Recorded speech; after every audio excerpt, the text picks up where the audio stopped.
30 வருஷத்துக்கு முன்னாடி யார் யாரெல்லாம் சைக்கிள்ல வந்து அரசியலுக்குள்ள வந்தாங்களோ, இன்னைக்கு யார் யாரெல்லாம் மெடிக்கல் காலேஜ் கட்டியிருக்காங்களோ, யார் யாரெல்லாம் இன்ஜினியரிங் காலேஜ் கட்டியிருக்காங்களோ, யார் யாரெல்லாம் பெரிய பெரிய பங்களா வந்து அரசியல் வந்து பேர் கட்டியிருக்காங்களோ, அங்கதான் உண்மையான ஆதாரம் மக்கள் பார்வையில் இருக்கு. மக்கள் தேர்தல் அரசியலில் தூக்கி எறிவார்கள். இதுதான் ஊழல், இதுதான் ஊழல். இந்த ஊழல் சாம்ராஜ்யத்தை ஒழிக்கிறதுக்கு ஆதாரம் தேவையில்லை, மக்களே முடிவெடுப்பாங்க. தலைவரே கொந்தளிக்காதீங்க. எதுக்காக கொந்தளிக்கிறீங்க? பிரஷர் ஏறி போது கம்முன்னு இருக்கு. நான் கேட்குற கேள்விக்கு நீங்கள் பதில் சொல்லுங்க. அவங்க ஊழல் பண்ணிக்கிறான்னு சொல்றீங்க. ஏன்னுங்க சட்டமன்றத்தில் பொதுப்படை எப்படிங்க பேசுறீங்க? வழக்கு போடுங்க, அவங்க பார்த்துட்டு போறாங்க. இப்போ நான் கேட்குற கேள்விக்கு நீங்கள் பதில் சொல்லுங்க. நீங்கள் எப்படி, நீங்கள் யாரு நான் சொல்லட்டுமா? அரசு பள்ளியில் தானே படிச்சு வருதானே ஜெயலலிதா கோட்டாவில் படித்து நீங்கள் தான் டிக்ளேர் பண்ணீங்க.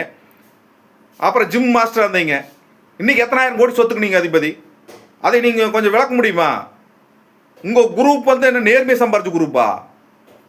சொல்லு தலைவரே, நீங்களே சொல்லுங்க. நீங்களே தான் நான் நேர்மையான பண்ணுறேன்னு சொல்கிறீங்க. 900 கோடி வந்து டிஎம்கே கொடுத்தேன்னு நீங்களே டிக்ளேர் பண்ணீங்க. எதுக்காக சும்மா எடுத்து அள்ளி கொடுத்துருவீங்களா?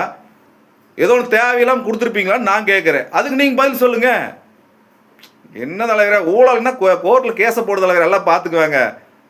இந்த மாதிரி எத்தனையோ கட்சி பார்த்துட்டு வந்தாச்சு, பார்த்துக்கலாம் தலைவரே.